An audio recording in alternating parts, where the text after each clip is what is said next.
আসসালামু আলাইকুম এভরিওয়ান। তো আজকের ভিডিওটা সম্পূর্ণ ভিন্ন দেশের একটা ভিডিও।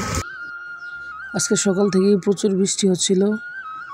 তো আমাদের গবাদি যে পশুটা ছিল ওটার জন্য আসলে কালকে যে ঘাস আনছিলাম ওই ঘাস মোটামুটি প্রায় শেষের দিকে।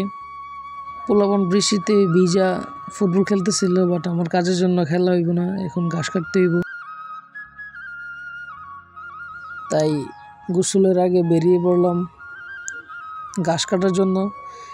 তো আমি মোটামুটি অবাক হয়ে গেছিলাম, কালকে বিকেলবেলা যেই ক্ষেত থেকে ঘাস কাটছি ওই ক্ষেতে আজকে পানি চলে আসছে একদম।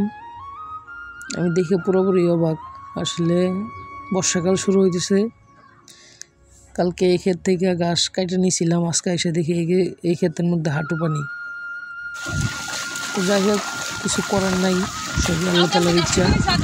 তো আরেকটা ক্ষেতে গেলাম। তো এখানেও আপনারা দেখতে পাচ্ছেন একদম নদী এই যে বেরোতে হারিয়েছে, একদম খেতে এসে পড়ছে। তো এই ক্ষেত থেকেও ঘাস কাটা সম্ভব না, যেহেতু পানি এসে পড়ছে। হয়তো পানি আবার কমেও যেতে পারে। তো আমাদের নদীটা ক্রমশই বাড়তেছে। ছোটো ভাই ভিডিও করতেছিল, আসলে শাখা রাইখা মোবাইল ধরে ভিডিও করে একটু কষ্টসাধ্য। তো মোবাইলটা অনেক নড়তেছিল। পরে এখানে আসলাম, এটার মধ্যে মোটামুটি পানি একটু কম। আর ভিডিও করার আগে এখানে মোটামুটি ভালো ঘাস আমি কাটে রেখে গেছিলাম। যাই করে ছোটো ভাইরে বলতেছি এখান থেকে কাটলেই হইব। তারপর মোটামুটি ভালো একটু স্পিডে গাছটা কাটতেছিলাম। আর ছোটো ভাই সাথে মজা করতেছিল। আসলে সবচেয়ে মজার বিষয় হচ্ছে, এখন যখন বয়সে দিতেছিলাম ভিডিওতে আমার গাভিটা দেখছিলাম, আমার গাভিটা হচ্ছে সে আওয়াজ করতেছিল। মাত্র পানি খেয়ে আসলাম, এখন গাছগুলো দিতে হইব। তো আর কি, বৃষ্টিতে ভিজা গাছগুলো কাটতেছিলাম, ভালোই লাগতেছিল। এই বছরের প্রথম বৃষ্টিতে ভেজা বলতে পারেন এক প্রকার বৃষ্টি বিলাস, সাথে একটু কাজ।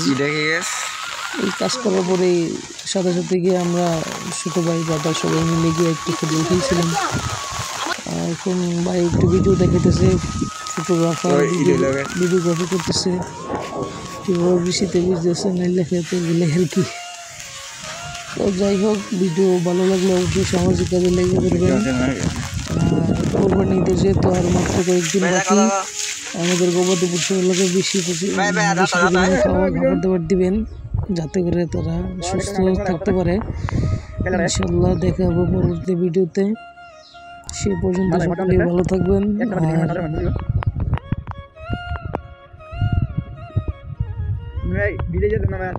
ভিডিও এখানেই শেষ। ভিডিও ভালো লাগলে সামাজিক কাজে লেগে পড়েন। আল্লাহ হাফেজ।